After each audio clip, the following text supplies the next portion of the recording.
The scientific way to win at social media. What a weird week. Hi, everybody, it's Weird. This is like crazy being here. Weird. Really weird tales. Bigfoot eats out of my trash. Well, I got a great show for you today with some wonderful weird stuff. Hi, friends. I'm Scott. This is What a Weird Week. If you're new here, we go back through the news of the week and we pick out the weird stories, the odd stories, the interesting, the amusing, the perhaps silly stories. And we catch you up on 10 of the weirdest news stories of the week. We do it in about 15 minutes. You can get all the show notes if you go to shownotes.page, shownotes.page. This is season 6, episode I can't remember, first published on Friday, March 21, 2025. Number 10. Number 10 is how to win at social media, according to science. And you might not have to quit social media. If you would miss it, if you would be lonely without social media, you might not have to quit it, according to this new study from the University of British Columbia. First things first, pretty much all the researchers agree the data does seem to indicate that social media can have a negative impact on your mental health. And if you abstain from social media, if you just quit it, that can improve your anxiety levels, your depression. The data seems to indicate that. But what if you had a fear of missing out? And what if you got lonely without social media? Is there a way to stay on social media and not be bummed out all the time? And yes, according to this study from University of British Columbia, Canada, North America, planet Earth, they say take a tact that is mindful engagement. What that is, my paraphrase, is just be mindful when you're on social media. If you have negative feelings, if something upsets you, don't follow that account anymore. Or if you have a bad interaction, you don't have to be friends with that person online anymore or whatever. Snooze that person. And as you weed out those interactions, you'll be happier online. This according to, and that's my paraphrase, you can read the whole thing, this according to the University of British Columbia study. One of the things is the comparison. Eliminate that comparison thing. We all do it where you're on Insta or somewhere and you're like, wow, that person's life looks glamorous and wonderful, and mine ain't. Stop doing that. According to science, you'll be happier. Again, that's my paraphrase. We link to the whole study. Click shownotes.page. There needs to be a follow-up to this. It wasn't a huge study. It was like 390-something social media users involved in the study. So more research needed. To be continued. Number 9. Number 9 is chip dip, a new kind of chip dip from our friends at HEINZ. This portion of the program not sponsored by HEINZ, but you know, they make the ketchup, and now they have chip dip that is ketchup flavored. How is it different from ketchup? I couldn't even tell you. I think it's just ketchup, you guys. It's in a more dippable container, but it's ketchup. So you go buy regular flavored chips and you dip the chip in the ketchup. Now, where I live, we have ketchup flavored chips. I realize you don't have ketchup chips everywhere. So maybe you wanted to try dipping your chip in ketchup. What was stopping you before? Were you trying to dip your chip and you were like, well, the bottle's too narrow. I can't get a chip in there. Is that? No, right? You weren't doing that. No. If you wanted to try this, you tried this. So I'm not exactly sure. I always applaud when the marketing department cuts through the noise and they make headlines. And this got written up and shared online, the HEINZ ketchup chip dip. But I'm baffled. Number 8. Number 8 is the study in the news about donating blood and how it is good for you, they think. According to the research, donating blood results in faster blood cell production, better blood health. There's more research needed and there's more science to it there. You can click the show notes if you want to do a deep dive. I think I'll stop there. Donating blood, good for others. Please consider donating blood. It helps a lot of people, but now also it looks as though it's good for you. It helps you as the person donating. That's a good news story. Hey? Number 7. Number 7 is the massive gold deposit that was discovered in China. It's made headlines. Some people are like, oh, we got to look at this a bit closer, make sure everything's on the up and up. But this was written up in Science Alert, credible website. That's what we link to. And the gold deposit, they say, is 1,000 metric tons, around that much gold, worth approximately $83 billion United States dollars.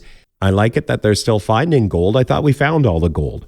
Here's what I think they should do is they should make a sculpture of a giant tooth, an enormous tooth.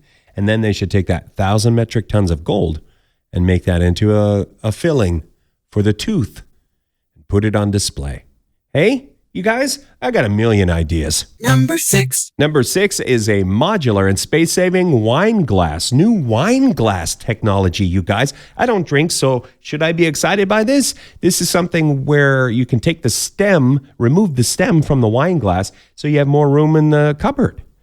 Stack more wine glasses in there, I guess. The name brand that I see a lot, and it's being picked up and talked about on some of these websites where they follow the trends, it's called Split Glass. And I think maybe they have an Indiegogo or something like that. I'm not going to link to any of that because, you know, that's, if you want to find them, you can do that and send them your money or purchase a modular space-saving wine glass if you want to. But they say this is the latest trend, a hot new trend in wine glasses.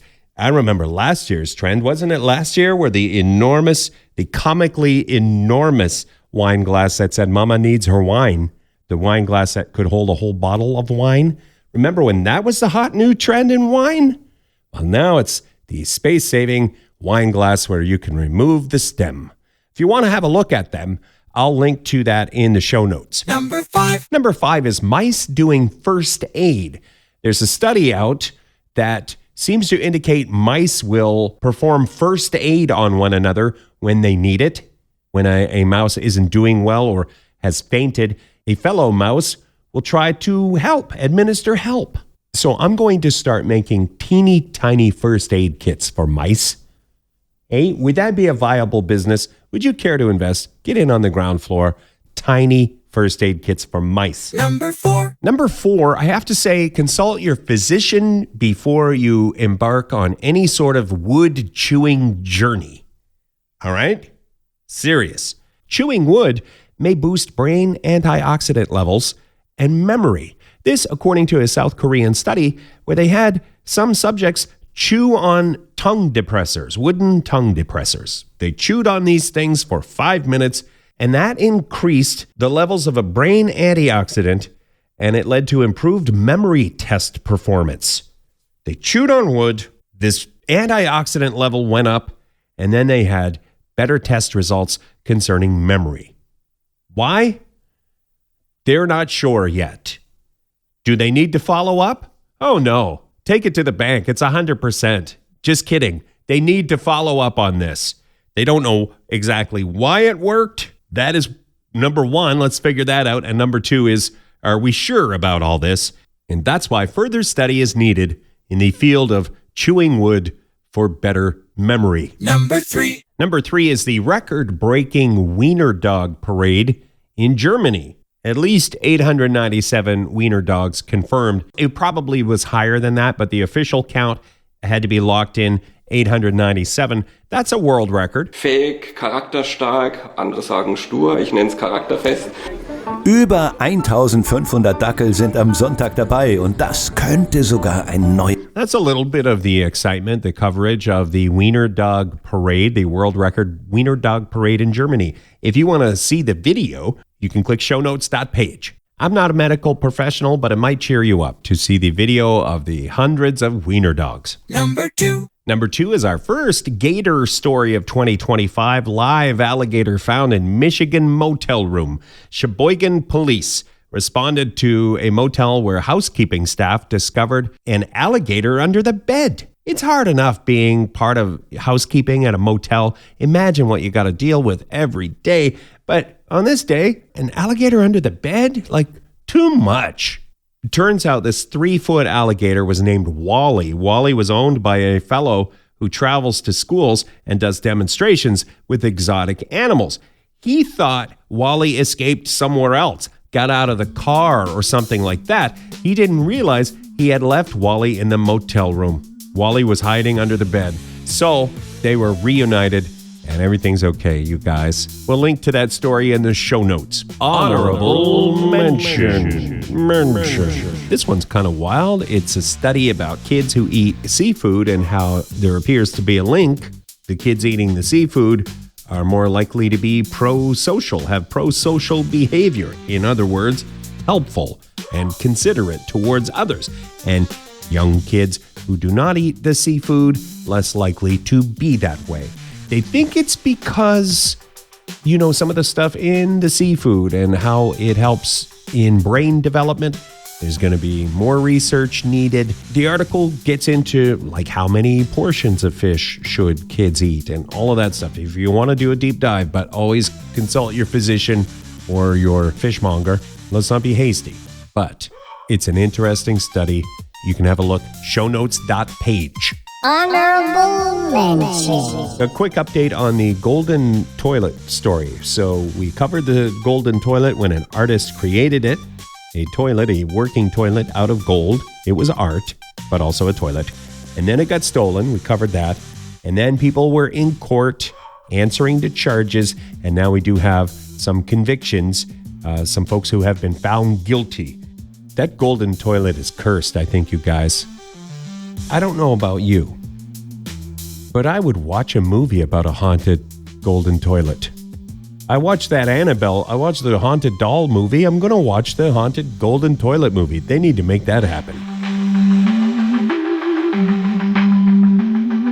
Number 1. We made it to number 1, you guys. I mean, high five. So happy. We made it. Number 1, a little bit controversial maybe, or you might want to look into it and perhaps you disagree, but I'll put all the links if you go to shownotes.page. It is about not signing your email and how that might save planet Earth. The article we linked to, the researcher was able to calculate how much extra energy is consumed when you have an email signature. You know those work email signatures, nobody reads them. I used to work with a fella who would change his email signature just to see if somebody read it. I think he admitted to being a bank robber one time and a bunch of stuff like that. Nobody ever read his email signature. Anyway, apparently that consumes extra energy, and the researcher's point is most of the time people know who you are or they're not reading your email signature, so we don't need it, and you could conserve energy and perhaps save our planet. One of the best planets, you guys, planet Earth, right? So let's save it. If you want to do a deep dive onto that, we'll put the link in the show notes. I'll tell you what I would love to see happen is this gets followed up on and proven without a doubt. And then we first stop signing our emails, and then we stop sending emails and receiving emails at work. Those all caps with somebody screaming, the boss screaming at me for something, those would just go away, and we're doing something good for the environment. Isn't that a nice, let's think about that for a moment. I want to live in that world. Okay, we'll stop there. Appreciate when you check out the show, when you rate and review or subscribe and all those things, follow, whatever you do. You can get all our links at shownotes.page or just search What a Weird Week wherever you listen to stuff. And we'll catch you next week with more weird stories from the news on What a Weird Week.